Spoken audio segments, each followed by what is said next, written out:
Hey guys, welcome to another session of RBTL, where we go through the patch notes and then I give you my thoughts on the highlights and stuff like that. So this week we have the return of Guilty Gear Collab with Epic 7, very exciting. Last time we talked about the preview of Elfelt. Now, it's kind of disappointing. I wish I can kind of see what she's like right now. So whether or not she's a banner hero, we have no confirmation. Again, if you guys following me on YouTube and you know that the last edition of RBTL, we talked about her being leaked and I said that there was a note and I think it was just a mistake, but we don't know right now what the mistake was, but that Elfelt was obtainable like Soul Bad Guy is. And for those who played the previous event or when it was here last year, Soul Bad Guy was free and grindable, but at this point we have no other information on Elfelt. So whether or not you should be, if you're free to play and you're saving your bookmarks, you want to know like, hey, who should I be pulling for? At the moment, I can't give you any other advice other than that comparing Dizzy to Baiken. Dizzy probably more usable, more flexible in terms of usability. Pretty much touching on every aspect of the game. She's more useful than Baiken is, but Baiken is a very good PvP hero, although single target, that's her biggest weakness. But she's also a very good B13, Banshee 13 one-shotter. So for those who want to have a team comp with a speedy hunt, she's probably the easiest gear check in terms of the one-shotter at the moment. We got other contenders, of course, like Euphine and Green Bologna still are contenders for that spot, but I think Baiken is just actually easier overall. So anyways, we have the same story as we have last year. Not much to talk about here. The preview on Elfelt last week, they did say that she probably has a story. I don't know what the source of that is. It was like on a Japanese website that I saw, but I don't know how credible that is, so I'm not gonna say much there. We don't see that previewed here. How are they gonna insert that? I'm not quite sure. Similar stuff as last year as well. I'm gonna skip down here. I think one biggest note is the Portrait of Savior artifact here is back. We have a new S Challenge Stadium. Don't know what that looks like actually, but from what it reads, it's basically the exact same as when we had the Portrait of Saviors before, so it is fully grindable. All of my stupid speculation was saying that, oh, it might not be grindable, you might be limited. That's not the case anymore. Now with Portrait of Savior and the GG collab back, these heroes and artifacts will not be banned. Most likely not be banned in RTA. I think it does mention here somewhere, but at least we know that in the future they can be used. So at this point then, if this is a grindable artifact, 100% just grind it. I mean, this is probably the strongest in terms of like Tonfa. This is the 4-star version of the Tonfa, of course. Higher attack, even really good health, the flat health, and your damage is a lot more than Tonfa, 4% more damage. So for like cleaving teams or whatever, it would be nice to have a couple. I'm definitely going to be farming a couple more here. One thing, like for my PvE heroes as well, my farmers and whatnot, like most of them have a portrait to do that extra damage. So it'd just be nice to have a couple extra, so I don't have to keep swapping the artifact to save some gold. Although now that I think about it, to max enhance one of these artifacts is actually quite costly in terms of charms and gold. So I don't know, actually, does it pay off? I'm not quite sure. I'll have to decide, but probably gonna farm at least two more triple S just in case. And that's a big in case the Guilty Gear collabs don't come back in the future. We have no idea. Anyways, Soul Bad Guy intro there. Baiken, same as last year. Baiken is the first one to come. Dizzy will come next, and I'm assuming Elfelt will come on the 3rd week. Baiken, like I said, pretty good. If you guys haven't know what Baiken does, I don't think I need to do a showcase video. Really good bleed hero. The limited artifact Torn Sleeve is back as well. I don't have a Torn Sleeve, so I feel really crappy that I might have to pull on this. And since limited banners, generally if I'm going for the artifact, I get the hero. If I go for the hero, I get the artifact. You guys watch enough of my summon videos to know that is the case. I'm not even kidding about that. I'm not playing some stupid reverse psychology thing, you know. Where I'm just like, oh no, I'm not gonna get it, but then I hope I get it. No, it's not the case. Like I've actually accepted that. But hopefully I really do get a torn sleeve this time. Last time I got 2 Biken before I got a torn sleeve, and I didn't have enough bookmarks, and I wanted to stay for Dizzy because at that time we didn't know what they did. Right now, if you are free to play, like I said at the beginning, if you have a limited bookmarks, I mean, you pull a couple. Hopefully you get a torn sleeve. Hopefully you get a Biken. Torn sleeve is actually pretty good for PvE right now. Especially for Wyvern 13 hunts. A lot of people running that torn sleeve for like Corinne or something. It's actually pretty cool. If you only have limited bookmarks, go for Dizzy. But I'll talk about Dizzy more in the next week's patch when she is released. Definitely watch the video there if you guys need that extra info. Destina's skin, very surprised actually that we're getting a skin so quick. I kind of like the pacing of the skin, and the good thing is that she's quote-unquote free. Keep it up, Smilegate. This is actually really good for you guys to do. Like don't just make exclusive skins that you have to use the skin tickets for, but keep giving us these, like, you know, season passes with skin tickets in it. It keeps the free-to-play players happier. And plus, the skins are not game-changing, so, I mean, and I know you guys put a lot of artwork into it and whatnot, so, you know, you guys deserve to get paid for it, but definitely keep this up. This is very good. The 5-star, like, Tenebria skin, man, I think everybody was really hyped that it was quote-unquote free, or at least grindable through Skystone. So yeah, so keep that up. That's very cool. Season pass, not much to say about it. Very glad that it's coming back already. If they keep the pacing of the season pass right now, I think a lot of people will be very happy. One Mola, and then just artifact charms and stuff like that. So it's like, it's good, really good all around. It keeps the game more exciting. Like, you have things to click on, you have things to do, and the season pass gives us that next carrot on the stick for those who are not just, like, you know, hunting endlessly. The season pass gives us like more incentive to do certain things outside of the things that we already need to do anyway. Like, we have to hunt, we have to do hell raids and stuff to get gear, to get better, but it gives an extra incentive, which is very, very needed in this game in order to keep it from being too stale. And then we got the Destina and Shamadra staff drop rate up too. It's interesting though that now even with a limited banner, although it is a return this time, that they are still filling us with return banners. I remember at the beginning of the game, like, the pacing was really good because you could, it was like I think it was every 2 weeks. Every 2 weeks there's one banner for one hero, which is a lot, like, better. But I can kind of get it too. Like, at this point, like, people are wanting dupes of certain heroes for imprints, wanting dupes of certain artifacts. So I kind of get that they want to keep pushing it. Plus, these are old heroes, so, you know, for Smilegate to do that, it is a smart marketing decision. Destina, again, her self-imprint is fantastic. It's effect resistance, perfect for her, 27%. And if you have a Ruel, more HP to Ruel herself. So, I mean, this banner is actually not that bad. Plus, Shamadra staff is actually not a terrible artifact now either. It's actually very good. Nixie's Sanctum Zone 4, very excited about this. The 75 gear, looking right now, I think the 75 gear is really, really used for PvE heroes now. That's my own finding. I think the endgame players are probably seeing the same thing. Since 90 gear is a thing, but it is interesting that they're still giving us these 75s. But I guess, yeah, I guess it kind of makes sense. I mean, I think everybody was pretty happy with their attack set, the 75 attack set and the 75 health set as well.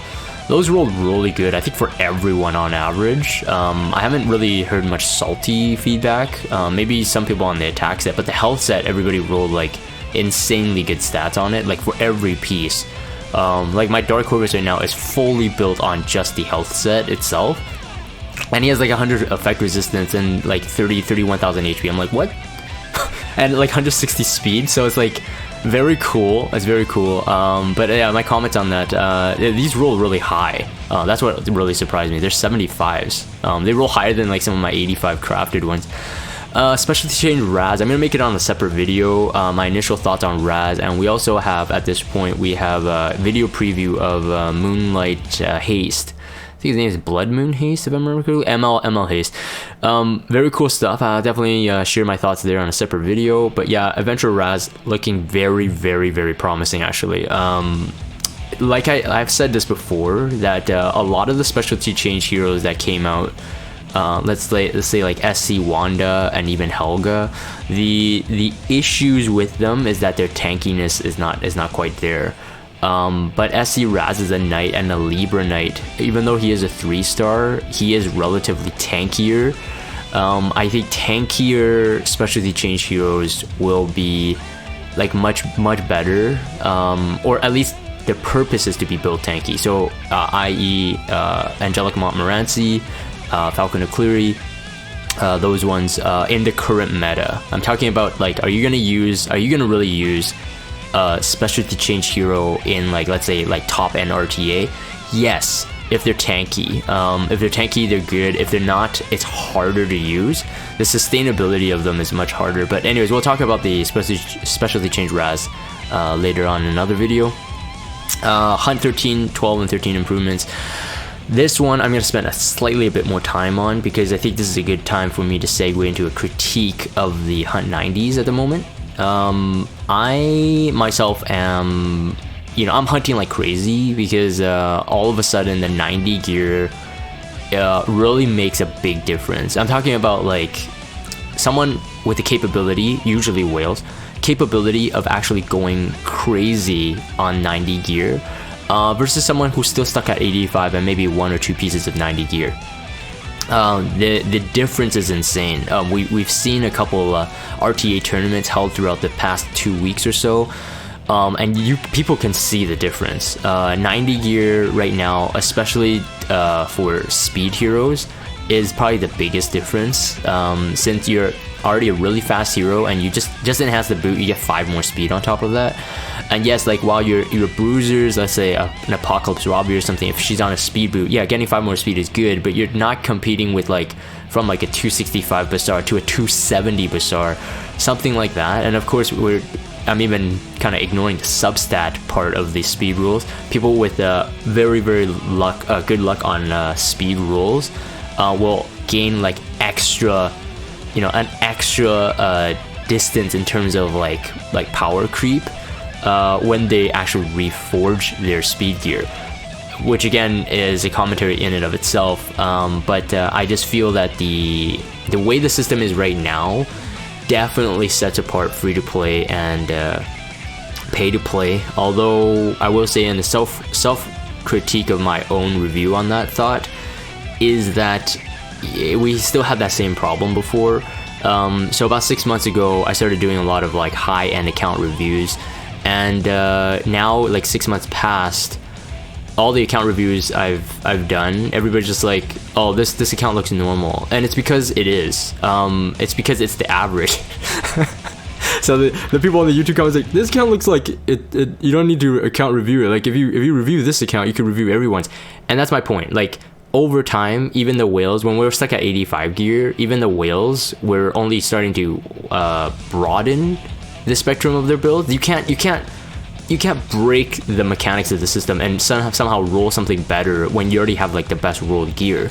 Like you're really min-maxing at that point. Like you're not going to improve that much, so you can broaden your hero roster, as in like the amount of good heroes built, but free to play will eventually catch up. Right now we're seeing the same thing. Now, whether this is a good or bad thing, I'm not quite sure. I think it's just because right now the free to play are seeing like they're like so behind, and I have to say, like, even me grinding hunts like crazy, the amount of reforged material drops is super low. So in that sense, it really is very expensive, so to speak, if I could put it in that way, to get 90 gear. And like I said, 90 gears make huge differences in the meta. So with that context, we take a look at the adjustments. The 70 gear is no longer dropped from the Hunt 13s. 11 and 12 still has them, but the drop rate is decreased. I'm okay, actually. A lot of people are complaining that I'm speaking on behalf of the community of what I've heard so far, that the 70 equipment dropping from the 13s are actually good because you can get more gold out of them. While I think that you can sell a lot of the 85 gears that drop, because you're most likely not going to get like master pieces every single time, every single drop. So 85s do sell for more anyway. If you're missing on the gold, I think what Smilegate can think about doing is allowing us to also sell crafting material. The reason is because like the crafting material now will be guaranteed to drop on the first wave. But while most people are hunting like, let's say 13s for the the Reforge material, you're gonna get a huge amount of crafting material. Now, I think it would be a nice option to have the ability to sell crafting material if someone is, let's say, having like the wrong balance of having too little gold but then too much crafting material and never be able to get enough gold to craft the amount of crafting material left over. Smilegate, if you catch my drift, if you understand what I mean there, I'm beginning to see it. Like, I think I have like 25,000 wyvern crafting materials right now, but the amount of gold I have will not be able to be sufficient to craft them all while enhancing gear that potentially is good. Let alone the fact that if I'm refining gear as well, it's costing like 350,000 with the maxed, the steel workshop. So the ability to be able to sell crafting material to get a bit of gold would be nice. Like, I don't care how much gold, but it's just more of like the daunting number of crafting materials you get versus the gold. Now, I know that some players actually, even endgame players will disagree with me on that in saying that, hey man, I never have a gold problem, but I have a crafting material problem. I think it just depends on what the player emphasizes. But right now, I mean, charms and just enhancing gear itself is a huge problem in and of itself. That's a thing that I've already talked about, so I'm not going to rant about it on here. But in terms of my main thrust on this topic is the equipment reforging material drop rate. I think for Hunt 13s, you should increase the drop rate of the refinement material, because that gives the incentive for players to actually do the Hunt 13s, or at least make a decent comp for Hunt 13. Realistically, the Hunt 12 is like in a really awkward place. I feel like it's like for the players that can do a Hunt 11 but can't do a Hunt 13. So okay, yeah, go Hunt 12, but all players realistically are gonna skip 12 anyway. So I almost feel like you should come up with a system where the Hunt 12 is dropping something at a bit different rate, and Hunt 13s is dropping something else at a different rate. So like, it depends on what you need, so you could swap the hunts. So maybe like the Hunt 12 more crafting material, Hunt 13 have higher drop rate for the reforging material. I'm not asking for a 100% drop rate. I get you guys want to keep the meta slow, but like I said, the whales have the abilities to keep farming, and yes, it is a gacha game and you do need to make money, so I understand that as well. I don't know, I'm not a genius, so I'm not gonna be like telling you how to do certain things. I'm just thinking that there could definitely be some rebalancing. I just have to say that the Hunt 13s they're great. I think they give us a lot of challenge, and the next step of gearing and even reforging the gear for our PvE heroes if necessary. But it's just like the drop rate is very low. And I don't see the drop rate for the reforging material being adjusted, but rather the crafting material is now guaranteed on the first wave. To be honest, actually, if you compare the two, I actually don't mind the way it is now, before this video recording, of course, with the 70 drops still being able to be dropped and whatnot. But maybe we just complain too much. Maybe we do just complain too much. I'm just gonna move down. But those are my thoughts on the entire system as a whole. Even pay to play players, I have to say, are speaking out, saying that, oh man, like the drop rate's like crazy. And even the pay to play players that I've talked to, like the end game, like top guild players, they're even saying like for free to play it's really tough. So I mean, that's something to note. It's not just free to play players complaining about it, it's even the people actually paying, they're complaining about it too. So that's a pretty big, in my opinion, pretty big alarm. I'm just gonna keep moving down here. We got an event artifact. This is the one we can get from the login. This is actually pretty good. It turned out way better than I thought. I thought it would be garbage. But it increases the dual attack chance of all allies by 3%. You can't stack this artifact with anything else that would eventually... I think the way it's worded is more of like, eventually you might be able to get another one, or something similar to this. Maybe they'll return this next year if there's another Guilty Gear collab. But, so it won't stack. So if ever there is a multiple copy, you can't keep 2, or you don't need to, and you don't need to enhance it as well, so it doesn't really matter. So don't put charms into it. I know some people actually do it just for the meme. Like, I think they did it for like the anniversary artifact or something. I've seen it on Reddit. Japanese media pack update, that's cool. And let's keep moving down here. Oh yeah, just keep in mind that there are going to be buffs, not just the new airs, but there's going to be hunt buffs and whatnot throughout the week. I talked about this in the last video. Let's see here, anything else? I don't want to cover packs. I think that's pretty much it. Oh yeah. This is very important. Guild, they have made it different now. So this is gonna be a lot better. So they're not removing the draw mechanic, but at least this time if you get a draw, you won't get a full havoc.